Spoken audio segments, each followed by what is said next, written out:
Hi friends, welcome to foodies channel. இன்னைக்கு நம்ம சேனல்ல ஒரு வெரைட்டி டிஷ் தான் இன்னைக்கு நான் உங்களுக்கு காட்ட போறேன். அது என்னன்னா பள்ளிப்பாளையம் சிக்கன் வறுவல். அது எப்படி பண்ணலான்னு வாங்க வீடியோக்குள்ள போய் பார்க்கலாம். அதுக்கு முன்னாடி எங்க சேனலை எல்லாரும் சப்ஸ்கிரைப் பண்ணிருங்க.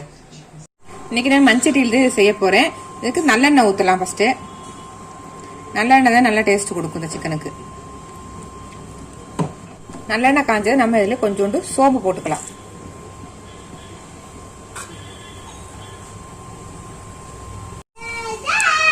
சோம்பு நல்லா பொரிஞ்சு வந்துருச்சு. இப்போ இதில் நம்ம கருவேப்பிலை போட்டுக்கலாம்.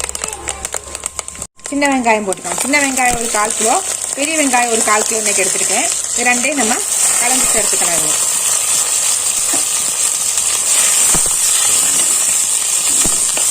சிக்கன் 1 கிலோ எடுத்திருக்கேன். வெங்காயம் 2 சேர்த்து 1/2 கிலோ இருக்கு. இப்போ இது வதங்குற அளவுக்கு நம்ம உப்பு சேர்த்துக்கலாம். கொஞ்சம் நல்லா வதங்கி வரட்டும். ஒரு 10 பல் பூடு நான் இந்த மாதிரி நசுக்கி வச்சிருக்கேன். இஞ்சி பூடு பேஸ்டா போடாம இந்த மாதிரி போட்டுக்கோங்க, அது நல்லா இருக்கும். கொஞ்சம் இஞ்சி அதுவும் இந்த மாதிரி வச்சிருக்கேன் நான். இதே இந்த மாதிரி நசுக்கி போட்டுக்கலாம்.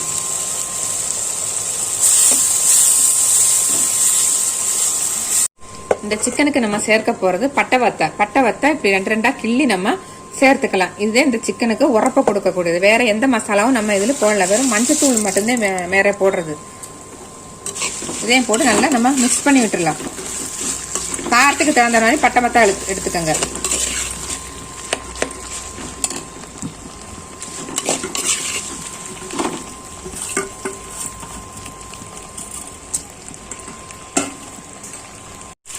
பட்டை வத்தை சேர்த்து நல்லா வதக்கி விட்டுக்கணும். இந்த சிக்கனோட ஸ்பெஷலையும் இந்த பட்டை வத்தலும் நம்ம போட போற தேங்காய் கொத்துந்தேன். லாஸ்ட்ல தேங்காய் கொத்து போடணும், அதையும் நான் காட்டுறேன்.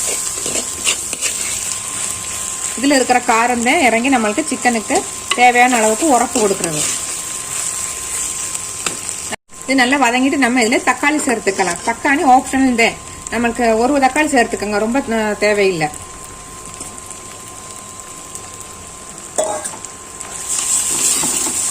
தக்காளியோட புளிப்பு பிடிக்கும்னா நீங்க சேர்த்துக்கலாம், இல்லைன்னா அதை விட்டுடலாம். இப்போ எல்லாம் நல்லா மிக்ஸ் ஆகட்டும். நம்ம இப்போ சிக்கன் சேர்த்துக்கலாம். 1 கிலோ சிக்கன் இருக்கு. சின்ன சின்னதா வெட்டி இருக்கேன். சின்ன வெட்டி போட்டுக்கேன், அப்போதான் சீக்கிரம் நம்மளுக்கு வேகும். ஏன்னா இதுல தண்ணி ஊற்ற போறது இல்லை. இதோட நம்ம கொஞ்சோண்டு மஞ்சத்தூள் சேர்த்துக்கலாம். சேர்த்து நல்லா மிக்ஸ் பண்ணி விட்டுருலாம். இது வேற கரம் மசாலா, மல்லி, மிளகாய் எதுவுமே சேர்க்க போறதில்ல. நம்ம இதை மட்டுமே சேர்த்து செய்ய போறேன்.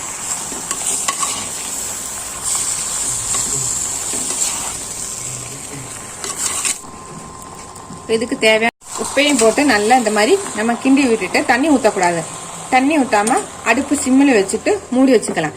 இடையில இதை எடுத்து கிண்டி மட்டும் விட்டுக்கலாம். நம்ம இது இடையில ஓபன் பண்ணி நம்ம கிண்டி விட்டுறலாம். நம்ம தண்ணியே சுத்தமா ஊத்தல. இதுல சிக்கன்ல இருந்து தண்ணி நல்லா விட்டு வந்துகிட்டு இருக்கு. அதுல இந்த சிக்கனை வெந்துடும். தண்ணி எதுவும் ஊத்தாதீங்க நீங்க.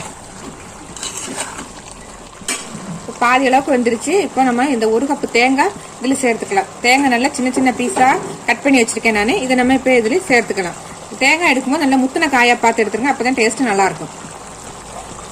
இந்த சிக்கனோட டேஸ்டே இந்த தேங்காவும் இந்த பட்டை வத்தல இருந்தேன் இதுலயே நல்லா வெந்து வரட்டும். நம்மளுக்கு வெந்து வந்தோடனே நம்ம லைட்டா அதை ஃப்ரை மாதிரி சுக்கா மாதிரி எடுத்துக்கலாம். இதை இப்போ நம்ம சிக்கன் நல்லா வெந்து வந்துருச்சு.